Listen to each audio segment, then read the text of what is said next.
Hey, this is John Young of the Weekend Handyman. Today we're going to talk to you about one of the tools we were using on a roofing project. We've got steel shakes up there from Decra, which are something that there's times where I love them and times I absolutely hate them, but that's another story for another video.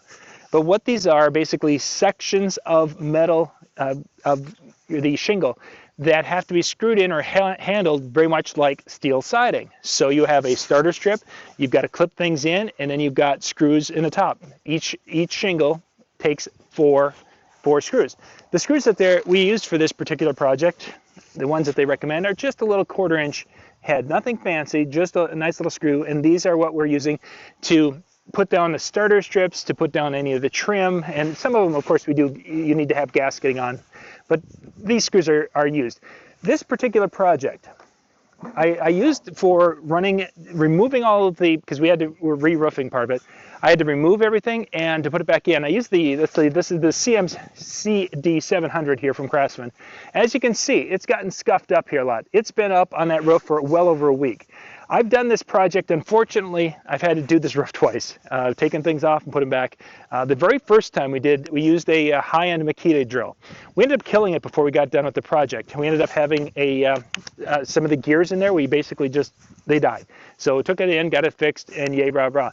The second time I used 2 different Makita drills, and they worked fine and handled it. This time I decided I'm going to use the Craftsman pretty much alone, and let's see what happens to it.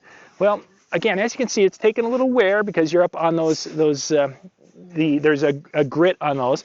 So it's wore a little bit, scratched my batteries. It's been used.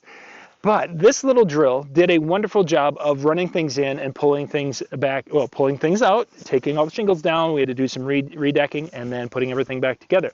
How many screws did we run? I can't tell you that for sure.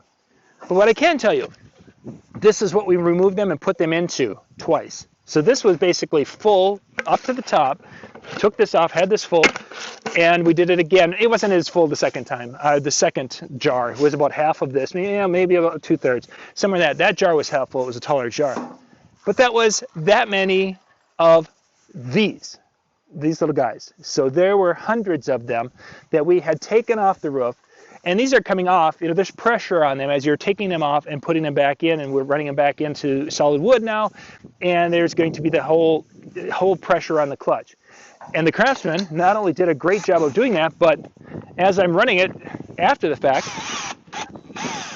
generally just right as you're just basically making those, that when I had the problem with the Makita, if I would try to do that, you'd be hearing gurr, gurr, gurr, gurr. Not hearing that with the Craftsman. So the Craftsman went through a lot of use and abuse, and it's still absolutely fabulous and is ready to go for the next thing. Battery. I want to take that off. Now, I just used the small batteries. These are the 2 amp hour batteries here, the 20 volt for that particular drill. I had 2 of them charged up to use every day. And what's really kind of cool is it has a little indicator, so you can check that out. I did not go through a full battery in any given day. Now, we took off the shingles in 2 days as far as taking them off and put them back up over 4. So we really didn't have a day where we did 10 hours of work with this. It was zip, zip, zip, zip, and then you'd take the shingle off, zip, zip, zip, zip.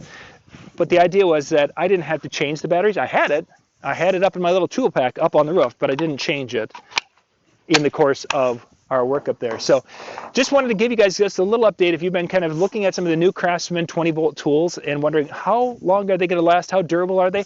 I've been really impressed. Again, this is the CMCD700 here. Link in the description below. You can check this out. It's out at Ace Hardware. It's out at Menards if you're in Minnesota, and it's out at Lowe's. Lowe's also carries this one, so you can check it out there.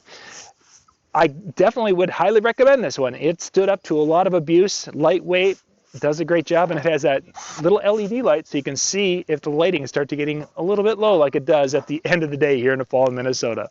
This is John Young with the Weekend Handyman. Thank you for watching. For more tips and how-to videos, go to weekendhandyman.com.